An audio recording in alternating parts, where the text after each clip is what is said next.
잔잔하면서도 웅장한 배경음악이 서서히 깔리며 시작한다. 목소리는 깊고 차분하며 동시에 우주적 경외심을 담고 있다. 안녕하세요, 여러분. 이 광활한 우주를 탐험하는 여정에 오신 것을 환영합니다. 저는 오늘 여러분의 안내자가 되어 밤하늘에 반짝이는 별들보다 더 깊은 우리 존재의 근원적인 질문 속으로 함께 떠나려 합니다. 지금 이 순간 여러분을 둘러싼 모든 것, 즉 여러분의 몸을 이루는 세포 하나하나, 여러분이 앉아있는 의자, 숨쉬는 공기, 저 멀리 빛나는 은하수까지 이 모든 것은 물질로 이루어져 있습니다. 이 물질이 모여서 세상을 만들고 생명을 인구하고 우리가 살고 있는 이 아름다운 우주를 구성하고 있죠. 하지만 잠시 여러분의 상상력을 최대로 펼쳐보시겠어요? 약 138억 년 전 우주가 처음 시작되던 그 순간으로 돌아가 보는 겁니다.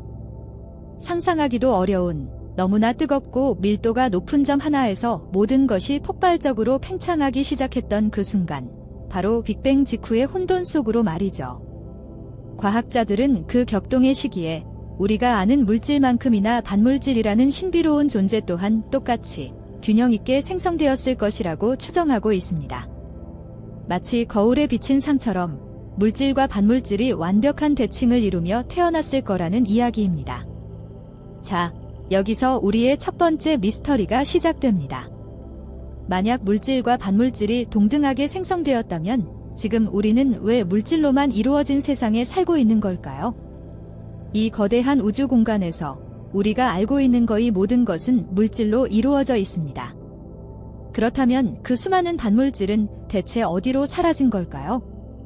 우주의 이 거대한 불균형은 과학자들이 오랫동안 풀지 못하고 있는 가장 근본적이고 매혹적인 수수께끼 중 하나입니다. 우리가 존재하는 이유를 설명하기 위해 반드시 풀어야 할 숙제이기도 하죠. 음악의 볼륨이 미세하게 올라가며 긴장감을 더한다. 반물질이란 도대체 무엇일까요?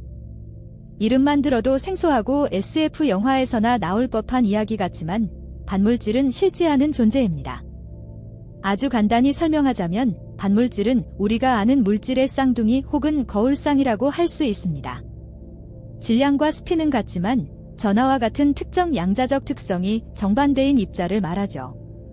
예를 들어 우리가 흔히 아는 전자, 딜렉트란 는 의 전하를 가지고 있지만 전자의 반물질 짝꿍인 양전자, 파진난 는 질량은 같으면서 정확히 반대인 양, 플러스의 전하를 가지고 있습니다. 양전자는 역사적으로도 아주 중요한 발견이었는데요. 1932년 칼 데이비드 앤더슨이라는 과학자가 우주선 카즈믹 레이즈를 연구하다가 우연히 발견하게 되었고, 이로써 반물질의 존재가 실험적으로 증명되었습니다. 단순히 이론적인 개념이 아니라 실제 우리 주변에서도 잠깐씩 나타났다 사라지는 현실의 입자라는 것이죠. 하지만 반물질은 물질과 만나면 어떻게 될까요? 마치 서로를 끌어당기는 자석처럼 물질과 반물질은 서로를 발견하는 순간 그야말로 환상의 커플처럼 격렬하게 반응합니다. 하지만 이 만남의 결과는 아름답기는커녕 상상할 수 없는 엄청난 에너지와 함께 소멸, 어나이얼레이션이라는 현상을 일으킵니다. 둘 다 흔적도 없이 사라져버리고 그들의 질량은 아인슈타인의 유명한 공식 이챔시에 따라 순수한 에너지, 주로 고에너지 감마선으로 변환되어 방출됩니다. 이 과정에서 방출되는 에너지는 핵폭발보다도 훨씬 효율적이죠. 바로 이 소멸이라는 현상 때문에 물질과 반물질이 동등하게 존재했다면 우주는 지금처럼 별과 은하로 가득 찬 세상이 아니라 오직 에너지로만 가득 찬 텅 빈 공간이 되었을 겁니다. 우리가 알고 있는 모든 것은 애초에 존재할 수도 없었겠죠. 음악이 다시 잔잔해지며 사색적인 분위기로 바뀐다. 그렇다면 이 미스터리를 풀 실마리는 어디에 있을까요? 우주 어딘가에 거대한 반물질 은하가 숨어 있는 걸까요? 아니면 빅뱅 직후 아주 미세한 차이로 물질이 반물질보다 조금 더 많이 생성되었고 그 아주 작은 여분의 물질들이 오늘날의 우주를 형성하게 된 걸까요? 우리가 알고 있는 바에 따르면 초기 우주에서 물질 10억 개당 반물질 10억 개가 생성된 것이 아니라 물질 10억 개의 반물질 10억 개 플러스 물질 1개가 생성되었을 가능성이 점쳐지고 있습니다. 이 10억 분의 1의 차이, 이 미세한 불균형이 바로 우리가 존재하는 이유이자 우주의 거대한 불균형이 시작된 지점일 수 있다는 이야기입니다. 이 질문은 단순히 호기심을 넘어섭니다.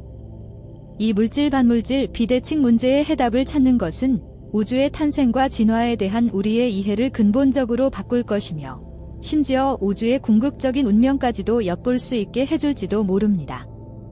우리는 이 미스터리의 서막에 서 있습니다.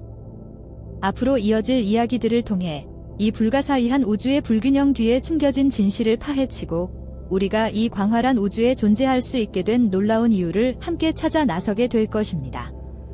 다음 장에서는 이 거대한 불균형이 어디에서 왔는지, 과학자들이 어떤 단서들을 찾아내는지, 그리고 그 단서들이 우리에게 무엇을 말해주는지 더 깊이 파고들어 보겠습니다.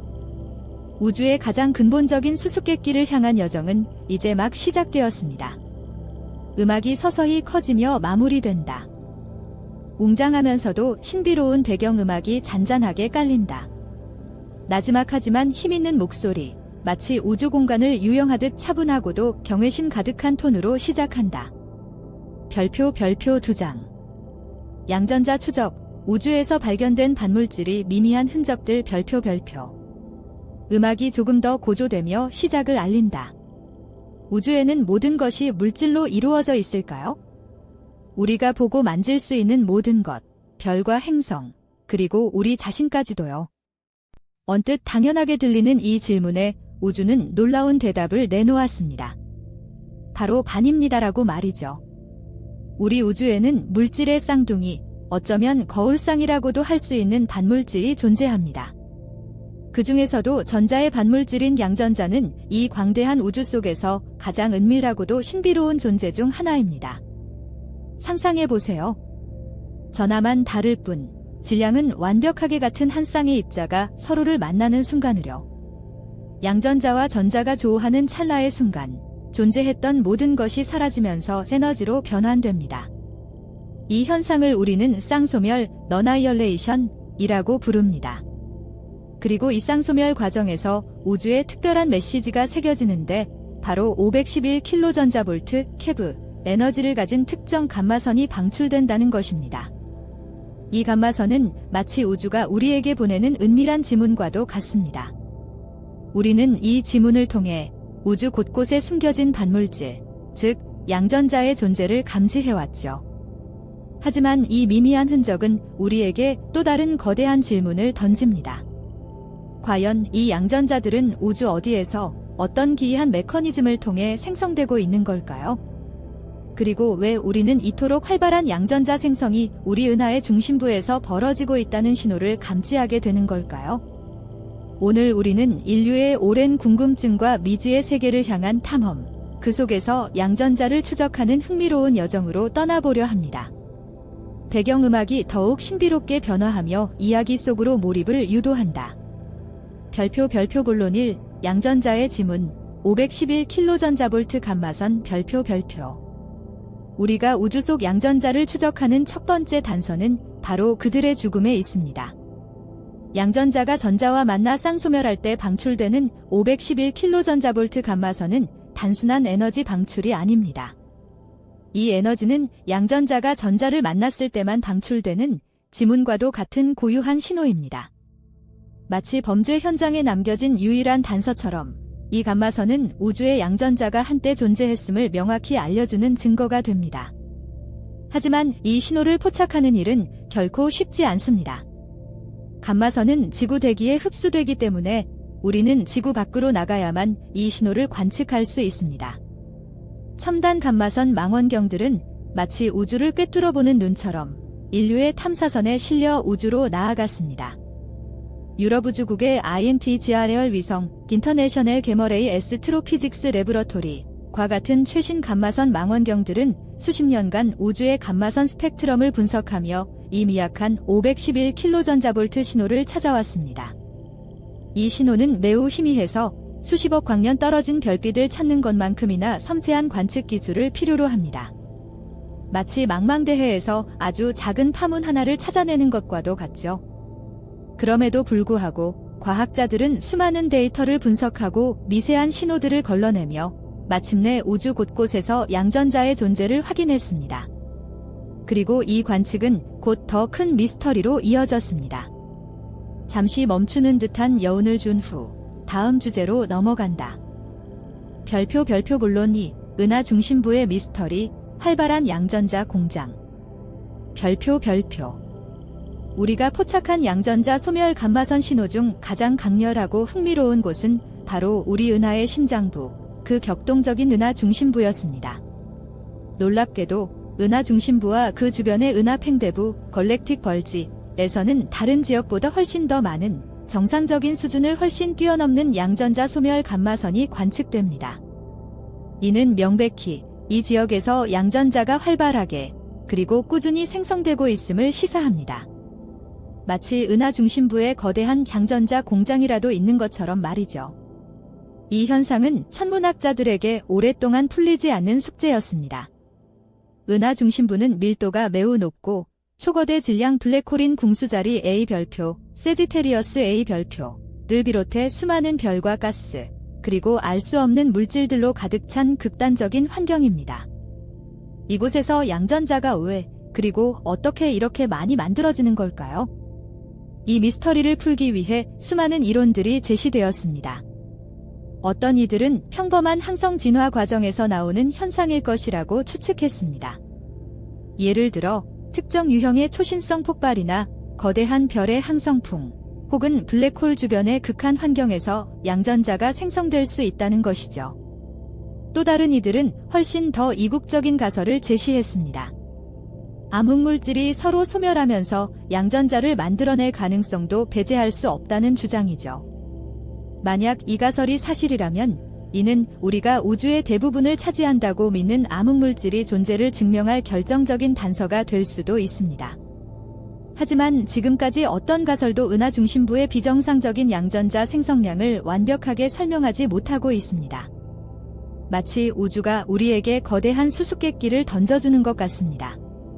이 미미한 양전자들의 흔적이 은하 중심부에 숨겨진 비밀을 푸는 열쇠가 될지도 모른다는 기대를 품게 합니다. 잠시 고조되었던 음악이 다시 차분해지며 사색의 시간을 준다. 별표 본론 3. 양전자의 기원을 찾아서 우주선을 넘어선 가능성 별표. 그렇다면 이 양전자들은 정확히 어디에서 오는 걸까요? 우리는 크게 두 가지 시나리오를 생각해 볼 수 있습니다. 하나는 평범한 천체 물리학적 과정, 다른 하나는 이국적인 혹은 미지의 물리학적 과정입니다. 가장 흔하게 예상되는 양전자 생성 메커니즘 중 하나는 우주선, 카즈믹 레이즈에 의한 것입니다. 우주를 떠돌던 고에너지 입자들, 즉 우주선이 성간가스나 다른 입자들과 충돌하면 그 에너지로 인해 전자양전자 쌍생성, 페어 프로덕션이라는 현상이 일어날 수 있습니다. 마치 충분히 강한 충격이 새로운 입자를 만들어내는 것과 같죠. 이렇게 생성된 양전자를 2차 양전자, 세컨데리 파전난즈라고 부릅니다. 하지만 이 2차 양전자만으로는 은하 중심부에서 관측되는 막대한 양의 양전자를 모두 설명하기에는 부족하다는 것이 중론입니다. 그렇다면 더 직접적인 딜차 양전자, 프라이메리 파전난즈, 생성원을 찾아야 합니다. 유력한 후보 중 하나는 IA-형 초신성, 타입 IA 슈퍼노비입니다. 특정 유형의 백색 외성, 와이트드워프, 이 동반성으로부터 물질을 빨아들여 임계 질량을 넘어서면 발생하는 이 초신성 폭발은 우주에서 가장 강력한 폭발 중 하나입니다. 이 폭발 과정에서 불안정한 방사성 동위원소, 예를 들어 니켈-56, 니켈-56 같은 물질이 생성되는데 이들이 붕괴하는 과정에서 양전자를 방출할 수 있습니다. 은하 중심부는 별들의 밀집 지역이므로 IA-형 초신성 발생 빈도가 높을 것이라는 추측이 가능합니다. 또 다른 가능성은 거대한 별의 죽음과 관련이 있습니다. 질량이 큰 별이 폭발하면서 블랙홀이나 중성자별을 형성할 때, 혹은 이 거대한 천체들이 주변 물질을 강력하게 흡수하면서 분출하는 상대론적 제트, 렐러티비스틱 제츠에서도 양전자가 생성될 수 있습니다. 이러한 극한의 환경에서는 입자들이 엄청난 에너지로 가속되고 이 과정에서 양전자가 만들어질 수 있습니다. 그리고 앞서 언급했듯이 가장 흥미롭고 논란이 많은 가설 중 하나는 바로 암흑물질이 소멸입니다. 만약 암흑물질 입자들이 서로 충돌하여 소멸하면서 양전자를 방출한다면 이는 양전자의 미스터리를 풀 뿐만 아니라 암흑물질이 정체를 밝히는 결정적인 증거가 될 수 있습니다. 하지만 이는 아직 가설 단계에 머물러 있으며 이를 입증하기 위한 더 많은 관측과 실험이 필요한 상황입니다. 이처럼 양전자의 기원을 찾는 여정은 단순한 천체 물리학을 넘어 입자 물리학의 최전선과 우주론의 가장 깊은 질문들까지 아우르는 광범위한 탐험이 되고 있습니다. 이 작은 반물질 입자들이 품고 있는 비밀은 생각보다 훨씬 더 거대하고 심오할지도 모릅니다. 음악이 다시 장엄하고 희망적인 분위기로 전환된다. 별표 결론, 미미한 흔적, 거대한 우주의 비밀 별표. 우리는 오늘 우주에서 발견된 반물질의 미미한 흔적, 양전자를 추적하는 여정을 함께 했습니다. 양전자가 물질과 만나 소멸하며 방출하는 특정 감마선은 우주가 우리에게 보내는 은밀한 메시지이자 과학자들에게는 가장 중요한 단서가 됩니다. 특히 우리 은하의 중심부에서 포착되는 비정상적으로 강력한 감마선 신호는 이 지역이 양전자의 활발한 생성지임을 암시하며 그 기원에 대한 끝없는 궁금증을 자아내고 있습니다. 과연 I의 초신성, 거대한 별의 Z, 혹은 미지의 암흑물질 소멸과 같은 이국적인 현상이 이 모든 양전자를 만들어내고 있는 걸까요? 아직 이 질문에 대한 명확한 답은 없습니다. 하지만 분명한 것은 이 보이지 않는 미미한 흔적들이 우주의 가장 근본적인 질문들을 던져주고 있다는 사실입니다. 물질과 반물질의 불균형, 우주의 형성 과정, 그리고 아직 우리가 알지 못하는 새로운 물리 법칙의 존재 가능성까지 말이죠. 양전자를 추적하는 여정은 우리에게 우주의 깊이를 탐험하는 즐거움과 함께 인류의 끊임없는 지적 호기심과 탐구 정신이 얼마나 위대한지를 다시 한번 일깨워줍니다. 우주라는 거대한 퍼즐 속에서 이 작은 반물질 입자들이 차지하는 역할은 생각보다 훨씬 더 중요할 것입니다. 언젠가 우리는 이 미스터리를 풀고 우주가 숨기고 있던 또 다른 놀라운 비밀을 마주하게 될 것입니다. 그날까지 우리는 계속해서 우주의 메시지에 귀 기울일 것입니다. 다음 시간에는 또 다른 우주의 신비로운 현상들을 찾아 떠나보겠습니다. 음악이 서서히 커지며 마무리된다. 별표 총 글자 수, 공백 포함 2780자 별표. 약 3분 30초 4분 30초 내외의 분량 예상. 고요하면서도 신비로운 우주 배경 음악이 잔잔하게 흐르며 차분하고 권위 있는 목소리가 시작됩니다. 별표 내레이션 시작 별표. 안녕하십니까? 광활한 우주를 탐험하는 여러분과 함께 오늘은 별들의 마지막 순간, 그 중에서도 특히 기묘하고도 매혹적인 한 폭발 현상 속으로 깊이 들어가 보고자 합니다. 밤하늘을 수놓는 수많은 별들처럼 우주에서 일어나는 모든 폭발이 다 똑같은 것은 아닙니다. 어떤 폭발은 우주의 표준시계처럼 정확한 반면 어떤 폭발은 예측 불가능한 변칙적인 모습을 드러내며 우리에게 더 깊은 질문을 던지기도 합니다. 오늘 우리가 주목할 별은 바로 제스엔 1991bg라는 이름을 가진 초신성입니다. 이 이름은 평범해 보이지만 이 별의 죽음은 결코 평범하지 않았습니다. 1991년에 발견된 이 초신성은 우리에게 아주 특별한 이야기를 들려주었고 심지어 우주의 가장 근본적인 수수께끼 중 하나인 반물질에 대한 중요한 단서까지 품고 있을지도 모른다는 상상력을 자극하고 있습니다. 자, 함께 이 특별한 우주의 드라마 속으로 떠나볼까요? 별표 서론, 특별한 별의 탄생과 죽음 별표. 우주에는 상상조차 하기 힘든 엄청난 폭발들이 끊임없이 일어나고 있습니다. 별의 죽음, 초신성 폭발은 그 중에서도 가장 장엄하고 강렬한 사건이죠. 특히 다이에형 초신성은 우주론자들에게 표준 촛불, 스탠다드 캔델이라고 불리며 우주의 거리를 측정하는 데 없어서는 안 될 중요한 도구로 사용됩니다. 이들은 보통 태양과 비슷한 질량을 가진 백색 외성이 동반성으로부터 물질을 빨아들여 찬드라세카르 한계, 즉 스스로 버틸 수 있는 질량의 한계를 넘어서는 순간 핵융합 폭주 반응을 일으키며 맹렬하게 폭발하는 현상입니다. 이 폭발은 늘 비슷한 밝기와 에너지로 일어나기에 우주의 거리를 재는데 매우 유용했죠. 마치 규격화된 전구처럼 멀리 있어도 그 밝기를 알면 거리를 짐작할 수 있는 것과 같습니다. 하지만 우주는 언제나 우리의 예측을 뛰어넘는 경이로운 현상으로 가득합니다. SN1991bg는 바로 그런 예외적인 별이었습니다. 1991년 궁수자리 방향에 나선 은하 NGC 4374에서 발견된 이 초신성은 일반적인 IA형 초신성이 보여주는 패턴에서 크게 벗어났습니다. 밝기는 훨씬 어두웠고 빛은 다른 초신성보다 훨씬 빠르게 어두워졌죠. 마치 우주 공연에서 모두가 약속된 박자에 맞춰 연주하는데 SN1991bg만 자신만의 독특한 리듬으로 연주하는 것 같았습니다. 이 바나나 같은 초신성은 곧 천문학자들의 뜨거운 관심사가 되었습니다. 과연 무엇이 SN1991bg를 이토록 특별하게 만들었을까요? 그리고 이 특별한 폭발 속에는 어떤 심오한 비밀이 숨겨져 있을까요? 별표 본론 1. SN1991bg. 무엇이 그토록 특별한가? 별표.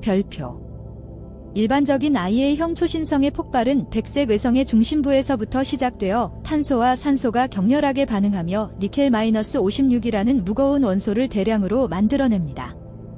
이 니켈-56은 방사성 붕괴를 통해 코발트-56을 거쳐 안정적인 철-56으로 변하는데 이 과정에서 방출되는 에너지가 초신성을 밝게 빛나게 하는 주된 원동력입니다. 마치 거대한 핵폭탄이 터지면서 새로운 원소들을 쏟아내는 것과 같습니다. 하지만 SN1991bg의 경우 관측 결과는 우리를 당황하게 만들었습니다. 스펙트럼 분석에 따르면 이 초신성은 일반적인 IA형 초신성보다 훨씬 적은 양의 니켈-56을 생성한 것으로 보였습니다. 대신 규소, 황과 같은 중간 질량 원소들이 더 많이 관측되었죠. 이는 폭발의 메커니즘이 기존에 우리가 알고 있던 IA형 초신성과는 사뭇 달랐다는 것을 의미합니다. 그렇다면 무엇이 이 폭발을 다르게 만들었을까요? 여러 가설이 제시되었습니다. 첫 번째는 백색 외성이 찬드라세카르 한계에 도달하지 못하고 그보다 낮은 질량에서 폭발했을 가능성, 즉 하위 찬드라세카르 질량, 섭천드러세커메스, 초신성 이론입니다. 백색 외성이 동반성에서 물질을 조금씩 흡수하다가 임계 질량에 도달하기 전 표면에서 핵융합 반응이 불안정하게 시작되어 내부로 파급되는 형태의 폭발일 수 있다는 것이죠. 두 번째는 백색 외성의 구성 성분에 특별한 점이 있었거나 폭발 시 물질의 혼합이 비정상적으로 일어났을 가능성입니다. 마치 불완전 연소처럼 탄소와 산소가 니켈-56까지 완전히 연소되지 못하고 중간 단계에서 멈춰버렸을 수도 있다는 것입니다. 어느 쪽이든 SN1991bg는 우리가 생각했던 IA형 초신성의 표준 모델에 의문을 제기하며 새로운 연구 방향을 제시했습니다. 이 특별한 폭발의 본질을 이해하는 것은 단순히 하나의 별의 죽음을 아는 것을 넘어 별의 진화와 우주의 원소 생성 과정을 더욱 깊이 이해하는 데 중요한 열쇠가 됩니다. 별표 본론이 독특한 핵합성 과정 반물질이 단서 별표 SN1991bg의 진정한 특별함은 단순히 어둡거나 빨리 어두워지는 것을 넘어 그 내부에서 일어나는 독특한 원소 생성 과정, 즉 핵합성에 있습니다. 앞서 말씀드렸듯이 일반적인 초신성은 니켈-56을 대량으로 만들어내지만 SN1991bg는 니켈-56의 양이 적고 규소, 황 같은 중간 질량 원소들이 더 많았습니다. 그런데 여기서 한 가지 중요한 단서가 포착됩니다. 바로 전자포획, 일렉트란 캡처이라는 현상입니다. 상상해 보십시오. 초신성 폭발의 순간 별의 중심부는 상상조차 하기 힘든 엄청난 밀도와 온도로 가득 찹니다. 원자핵과 전자들이 빽빽하게 눌려있는 이 극한 환경에서는 일반적인 물리학 법칙과는 다른 현상들이 벌어지기도 합니다. 전자포획은 말 그대로 자유롭게 떠다니던 전자가 원자핵 속으로 빨려 들어가 양성자와 결합하여 중성자로 변하는 현상을 말합니다. 이 과정에서 중성미자라는 신비로운 입자가 방출되죠. 이 현상은 별의 밀도가 매우 높을 때, 특히 특정 동위원소들에서 활발하게 일어납니다. 왜 이것이 중요할까요? 만약 SN 1991bg 폭발이 하위 찬드라세카르 질량에서 발생했거나 폭발의 파면이 별의 중심을 완전히 불태우지 못하고 특정 영역에서 압력이 비정상적으로 높아졌다면 전자포획이 광범위하게 일어났을 가능성이 있습니다. 전자포획이 일어나면 원소의 구성이 달라지고 이는 최종적으로 생성되는 니켈-56의 양에도 영향을 미칠 수 있습니다. 그런데 바로 이 전자포획이 활발하게 일어나는 극한 환경, 즉 초고밀도, 초고온의 조건이 반물질 생성의 중요한 실마리가 될 수 있습니다. 우리가 아는 물질의 최소 단위인 입자에는 각각 자신의 반입자가 존재합니다. 예를 들어 전자의 반입자는 양전자, 파진난라고 불리며 양성자의 반입자는 반양성자입니다. 물질과 반물질이 만나면 서로를 소멸시키며 엄청난 에너지를 방출하죠. 우주의 초기 빅뱅 직후에는 물질과 반물질이 거의 같은 양으로 존재했을 것으로 추정됩니다. 하지만 현재 우주는 거의 물질로만 이루어져 있죠. 이 불균형은 현대 물리학의 가장 큰 미스터리 중 하나입니다. 그런데 초신성 폭발과 같은 극단적인 에너지 환경에서는 쌍생성, 페어 프로덕션 이라는 현상을 통해 물질과 반물질이 새롭게 생성될 수 있습니다. 충분히 높은 에너지를 가진 감마선 광자가 아무것도 없는 진공에서 갑자기 전자양 전자쌍을 만들어낼 수 있는 것입니다. SN 1991bg 내부에서 전자포획이 일어날 정도로 압력과 온도가 높았다면 이는 동시에 물질 반물질 쌍생성이 일어날 수 있는 충분한 에너지가 존재했다는 것을 의미합니다. 즉 SN 1991bg는 전자포획이라는 독특한 핵합성 과정을 통해 자신만의 원소 지문을 남겼을 뿐만 아니라 그 과정이 일어나는 환경 자체가 우주의 자연스러운 반물질 공장 역할을 했을지도 모른다는 강력한 시사점을 던지는 것입니다. 비록 직접적인 반물질이 증거를 포착하기는 어렵지만 이론적으로 이 폭발은 양전자와 같은 반입자를 대량으로 만들어낼 잠재력을 가지고 있었다는 것이죠. SN 1991bg는 단순한 별의 죽음이 아니라 우주의 가장 근본적인 물질의 기원에 대한 질문을 던지는 하나의 우주 실험실인 셈입니다. 별표 결론, 미스터리의 별, 끝나지 않은 이야기 별표. SN 1991bg는 처음 발견되었을 때만 해도 그저 기상한 초신성으로 치부될 수도 있었습니다. 하지만 천문학자들의 끈질긴 연구와 심도 깊은 분석을 통해 이 별의 폭발은 우리가 초신성을 이해하는 방식 자체를 뒤흔들었습니다. IA형 초신성의 다양성을 보여주며 기존의 표준 모델을 확장시키고 새로운 메커니즘을 탐구하게 만들었죠. 무엇보다 중요한 것은 SN 1991bg가 보여준 독특한 핵합성 과정, 특히 전자포획이 시사하는 바입니다. 이는 단순히 어떤 원소가 얼마나 만들어졌는지를 넘어서 초신성 폭발의 극한 환경에서 벌어지는 미시세계의 놀라운 현상들을 엿볼 수 있게 해주었습니다. 그리고 이 극한의 조건은 우주 초기에 물질과 반물질이 생성되었던 환경과 유사할 수 있으며 어쩌면 오늘날에도 초신성 내부에서 반물질이 생성되고 소멸하는 역동적인 과정이 계속되고 있을지도 모른다는 희망적인 단서를 제공합니다. SN 1991bg는 우리에게 초신성이라는 거대한 우주적 현상 속에서도 얼마나 복잡하고 미묘한 물리 과정들이 숨어 있는지를 깨닫게 해줍니다. 이 특별한 별의 이야기는 아직 끝나지 않았습니다. 우리는 계속해서 이 우주의 반항아를 연구하며 그 속에서 우주의 근본적인 물질 구성과 반물질의 기원, 그리고 별의 생의 마지막 순간에 벌어지는 심오한 드라마에 대한 더 많은 단서를 찾아낼 것입니다. 우주라는 광대한 미지의 바다에서 하나의 특별한 별이 던지는 질문은 우리의 지적 호기심을 끊임없이 자극하고 있습니다. 별표, 내레이션 종료 별표. 음악이 다시 잔잔하게 커지며 마무리됩니다. 잔잔하면서도 웅장한 배경음악이 깔리고 별이 가득한 우주 영상이 펼쳐집니다. 별표 내레이터, 별표, 깊고 차분하며 신비로운 목소리로 우주의 광활한 무대 위에서 별들은 탄생하고 불타오르며 그리고 장엄하게 쓰러져 갑니다. 그들의 삶과 죽음은 단순한 드라마가 아닙니다. 그것은 우주를 구성하는 모든 것의 근원이며 우리가 상상할 수 있는 가장 거대한 연금술이 펼쳐지는 곳이죠. 오늘 우리는 그 거대한 연금술의 한가운데서 오랫동안 숨겨져 있던 하나의 결쇠를 찾아 나설 겁니다. 바로 티타늄 44부나 칼슘 44불라는 두 개의 이름 속에 감춰진 우주의 가장 심오한 미스터리 중 하나인 양전자의 비밀 말입니다.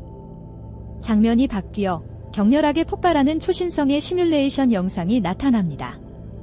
별표 내레이터 별표. 오랫동안 천문학자들은 밤하늘을 수놓는 별들 중에서도 유독 신비로운 존재에 주목해왔습니다. 바로 초신성입니다. 거대한 별이 생을 마감하며 엄청난 빛을 내뿜는 이 우주적 폭발은 새로운 원소를 만들어내고 우주 공간으로 퍼뜨리는 거대한 공장과도 같습니다. 특히 SN 1991bg 유형으로 분류되는 초신성들은 우리에게 특별한 단서를 제공해 주었습니다.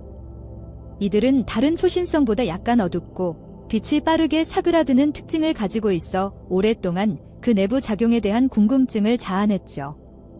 최근 인류는 이 SN 1991bg 유형 초신성들의 비밀에 한 발짝 더 다가섰습니다.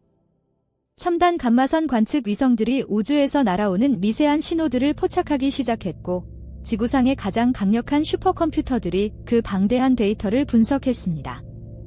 그리고 이 모든 노력의 결과 놀라운 사실이 밝혀졌습니다.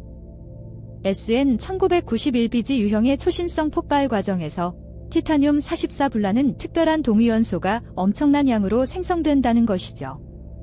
화면에는 티타늄 44불라는 글자와 함께 복잡한 원자핵 구조의 그래픽이 나타납니다.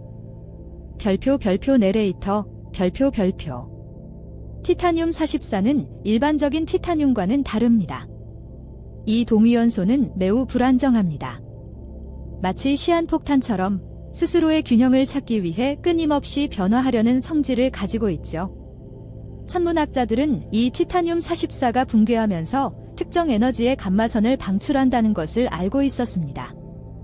이 감마선은 마치 별들의 지문과도 같아서 티타늄 44가 어디에 얼마나 존재하는지를 정확히 알려주는 역할을 합니다.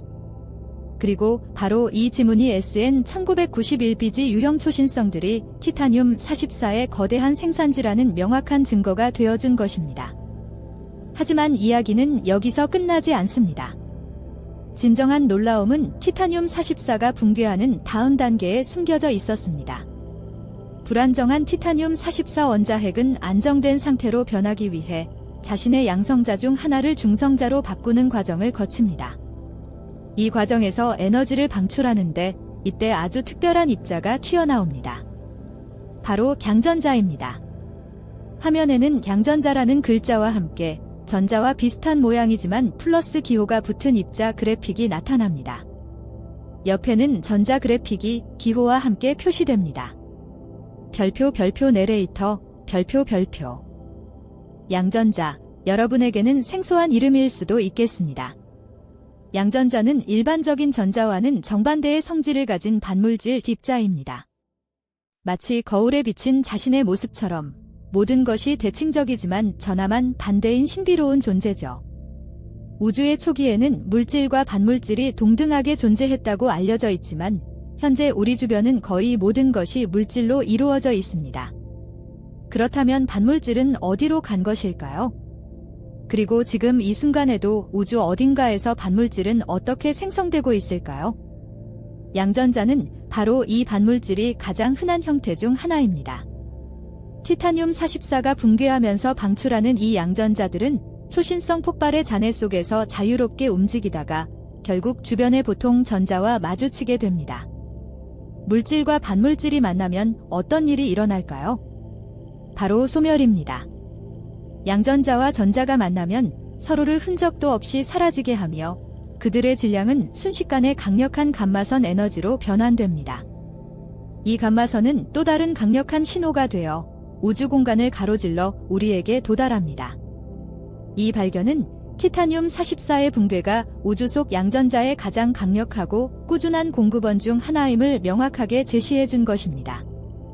화면은 다시 광활한 우주로 돌아가며 은하계와 성운의 모습이 보입니다. 칼슘 44불라는 글자가 나타나며 칼슘 원자의 그래픽이 표시됩니다. 별표 내레이터 별표. 양전자 방출이라는 놀라운 과정을 거친 티타늄 44는 결국 최종적으로 칼슘 44불라는 안정된 동위원소로 변하게 됩니다. 칼슘 44는 우리 주변에서도 쉽게 찾아볼 수 있는 칼슘의 한 종류입니다. 여러분의 뼈를 튼튼하게 하는 칼슘도 바로 이 별들의 먼지에서 온 것이죠. 하지만 오랫동안 과학자들은 우주에 존재하는 칼슘 44의 풍부한 양에 대해 의문을 품어왔습니다. 어디서 이 많은 칼슘 44가 만들어졌을까? 그 기원은 명확히 설명되지 않는 미스터리였습니다. 이곳에서 티타늄 44의 발견이 다시 한번 중요성을 발휘합니다. SN 1991bg 유형 초신성에서 대량으로 생성된 티타늄 44가 붕괴하여 양전자를 방출하고 최종적으로 칼슘 44로 변한다는 사실은 오랫동안 존재가 미스터리였던 우주 속 칼슘 44의 주된 기원을 명쾌하게 설명해주는 퍼즐의 마지막 조각이 되어준 것입니다. 마치 우주에 숨겨진 연대기를 한 장 더 펼쳐낸 것과 같습니다. 장면이 점차 줌아웃하며 우리가 사는 지구와 태양계가 보이고 그 너머로 은하계가 펼쳐집니다. 별표 내레이터 별표. 이 작은 발견은 단순한 동위원소의 기원이나 양전자의 공급원을 넘어섭니다. 그것은 우주의 근본적인 질문에 대한 답을 찾는 여정에서 중요한 이정표가 됩니다. 왜 우리 우주는 물질로 가득하며 반물질은 희귀할까요? 이 물질 반물질 미스터리는 현대 물리학의 가장 큰 숙제 중 하나입니다.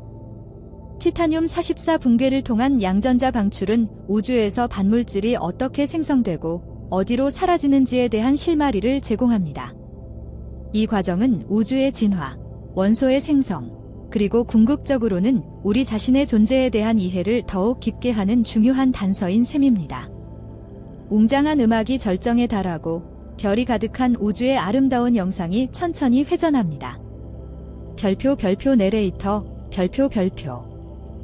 우리는 이 광대한 우주에서 끊임없이 질문을 던지고 답을 찾아 헤맵니다. 하나의 초신성 폭발에서 시작된 작은 실마리가 물질과 반물질이 심오한 균형, 그리고 우주의 원소들이 어떻게 만들어졌는지에 대한 거대한 이야기를 들려줍니다. 티타늄 44와 칼슘 44, 그리고 그 사이에 숨겨진 양전자의 비밀은 우리가 우주의 언어를 조금씩 더 해독해 나가고 있음을 보여주는 증거입니다. 우리의 탐험은 계속될 것이며 우주는 언제나 새로운 미스터리와 경이로움을 선사할 것입니다. 우리는 이 거대한 우주 속에서 우리의 위치를 이해하기 위한 여정을 멈추지 않을 것입니다. 음악이 서서히 페이드아웃되며 영상이 끝납니다. 웅장하면서도 신비로운 배경음악이 잔잔하게 흐른다. 우주 공간에서 별이 폭발하는 이미지, 은하수의 광활한 풍경, 그리고 미세한 입자들이 충돌하는 시뮬레이션 영상이 교차하며 시작된다. 별표 내레이터 별표. 이 광활하고 경이로운 우주 속에서 우리는 종종 작은 빗줄기 하나가 거대한 미스터리의 장막을 걷어내는 순간을 목격하곤 합니다. 오늘 우리가 이야기할 이 빗줄기는 바로 1991년 우리 은하의 이웃 은하인 NGC 5128, 즉 센타우루스 자리 A 은하에서 폭발했던 한 초신성, 이름하여 별표 SN 1991bg 별표에서 시작되었습니다.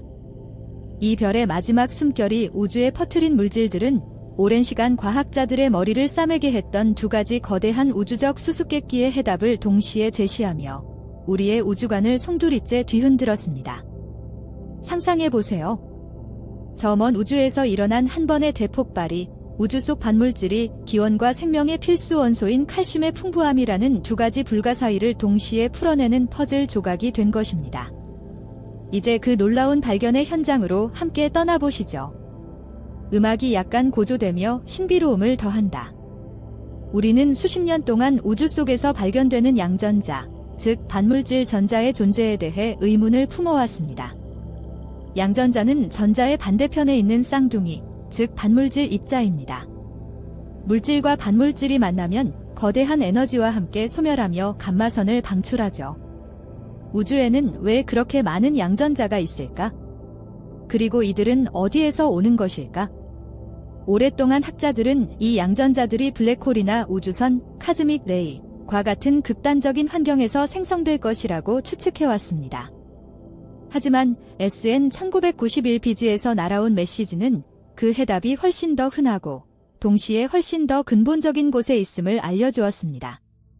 바로 별표 티타늄-44, 타이테니엄-44, 별표라는 원소입니다.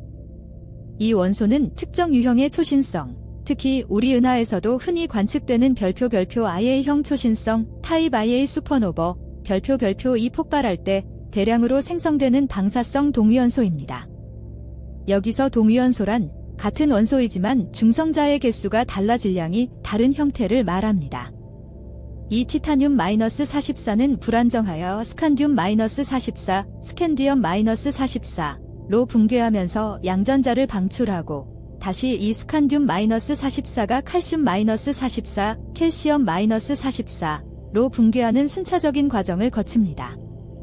핵심은 바로 이 과정에서 양전자가 뿜어져 나온다는 사실입니다. 초신성 폭발, 특히 IA형 초신성 폭발은 우주에서 매우 흔하게 일어나는 현상입니다. 이는 우리가 오랫동안 찾아 헤매던 우주 속 양전자의 주된 공급원이 바로 이러한 별들의 죽음에서 비롯된다는 놀라운 통찰력을 제공합니다.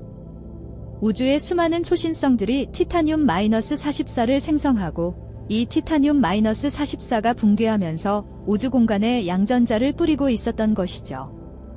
마치 우주가 스스로 반물질을 만들어내는 거대한 공장과도 같았던 것입니다. 별들이 초신성 폭발을 일으키는 시뮬레이션 영상이 펼쳐지며 압도적인 스케일을 보여준다. 하지만 이 발견이 해결한 미스터리는 여기서 그치지 않습니다. SN 1991BG의 관측 데이터는 또 다른 오래된 퍼즐 조각을 맞추어 주었습니다. 바로 별표 칼슘-44, 캘시엄-44의 기원 별표입니다. 칼슘은 우리의 뼈와 치아를 구성하는 생명의 필수 원소이며 우주에도 비교적 풍부하게 존재합니다. 하지만 칼슘의 여러 동위원소 중에서 칼슘-44분은 다른 동위원소들과는 달리 그 기원이 명확하게 설명되지 않고 있었습니다. 어떤 별의 핵합성 과정을 통해 만들어지는지, 그 부주적 대장간이 어디인지가 불분명했던 것이죠. 그런데 티타늄-44의 붕괴 경로를 다시 한번 살펴보세요. 티타늄-44는 양전자를 방출하며 스칸듐-44로 변하고 스칸듐-44는 다시 칼슘-44로 최종 붕괴합니다. 즉, 칼슘-44는 티타늄-44의 궁극적인 종착점인 것입니다. 이는 IA형 초신성이 단순히 양전자만 방출하는 것이 아니라 우주에 칼슘-44를 공급하는 주요 원천이라는 것을 의미합니다. 우리 몸을 구성하는 칼슘의 일부가 저 멀리 폭발했던 별의 잔해에서 왔다는 생각은 실로 경이롭지 않습니까? 이로써 우주의 핵합성 이론, 즉 원소들이 어떻게 만들어지고 진화하는지에 대한 우리의 이해는 더욱 정교해지게 되었습니다. 음악이 다시 잔잔해지며 사색적인 분위기로 바뀐다. 은하의 나선팔을 따라 별들이 빛나는 영상. 이러한 발견은 단순히 몇몇 입자의 기원을 밝히는 것을 넘어 우리 우주에 대한 근본적인 이해에 지대한 영향을 미칩니다. 첫째, 별표 우주의 핵합성 이론에 대한 재정립 별표입니다. 우리는 이제 IA형 초신성이 티타늄-44와 칼슘-44를 포함한 다양한 원소들을 우주 공간에 뿌리는 핵심적인 부주적 공장임을 더욱 확신하게 되었습니다. 이는 별의 진화와 폭발 과정을 더욱 정확하게 모델링하고 우주 전체의 원소 분포를 이해하는 데 필수적인 정보가 됩니다. 특정 유형의 초신성이 어떤 원소를 얼마나 생산하는지 아는 것은 우주 역사를 추적하는 데 매우 중요합니다. 둘째, 별표 은하 진화에 미치는 영향 별표입니다. 초신성에서 방출되는 양전자들은 은하 내 물질과 만나 소멸하면서 감마선을 방출합니다. 이러한 감마선은 은하의 물리적, 화학적 환경에 영향을 미칠 수 있습니다. 예를 들어 양전자 활동이 활발한 영역은 가열되거나 이온화되어 새로운 별의 탄생이나 은하의 가스 흐름에 영향을 줄 수 있습니다. 즉, 초신성은 단순히 폭발로 끝나는 것이 아니라 그 잔해가 은하의 미래를 형성하는 데 기여한다는 뜻입니다. 우리가 살고 있는 은하인 우리 은하 또한 과거의 수많은 초신성 폭발의 영향을 받으며 지금의 모습을 갖추었을 것입니다.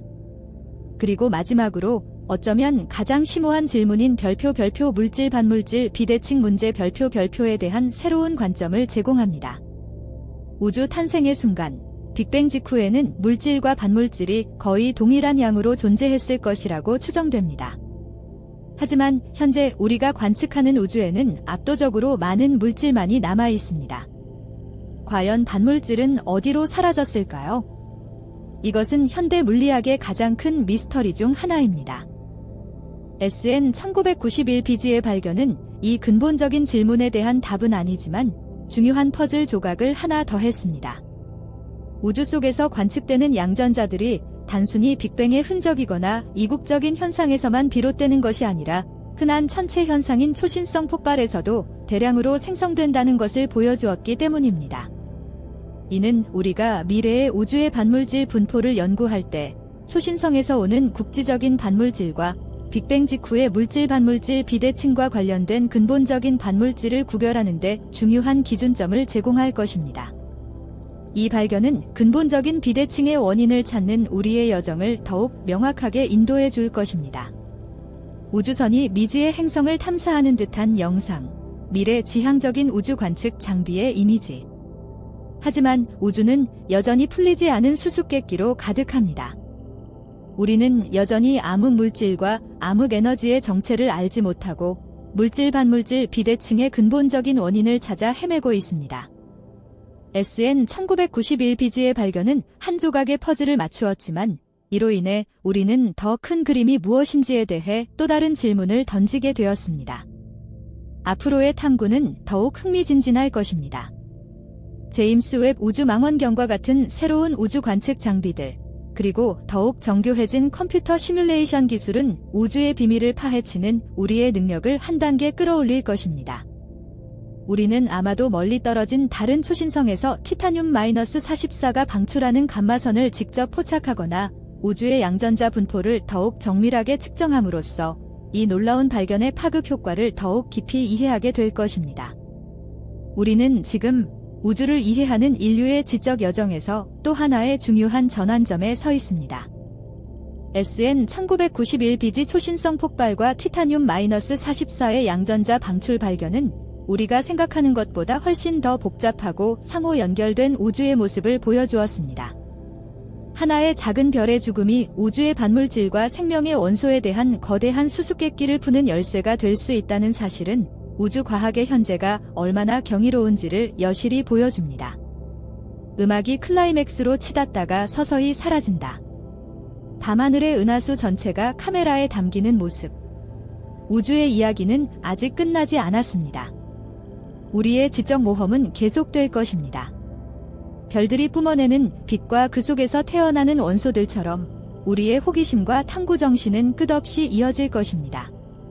그리고 그 여정 속에서 우리는 분명 또 다른 놀라운 발견들을 마주하게 될 것입니다. 총 공백 포함 약 2,900자.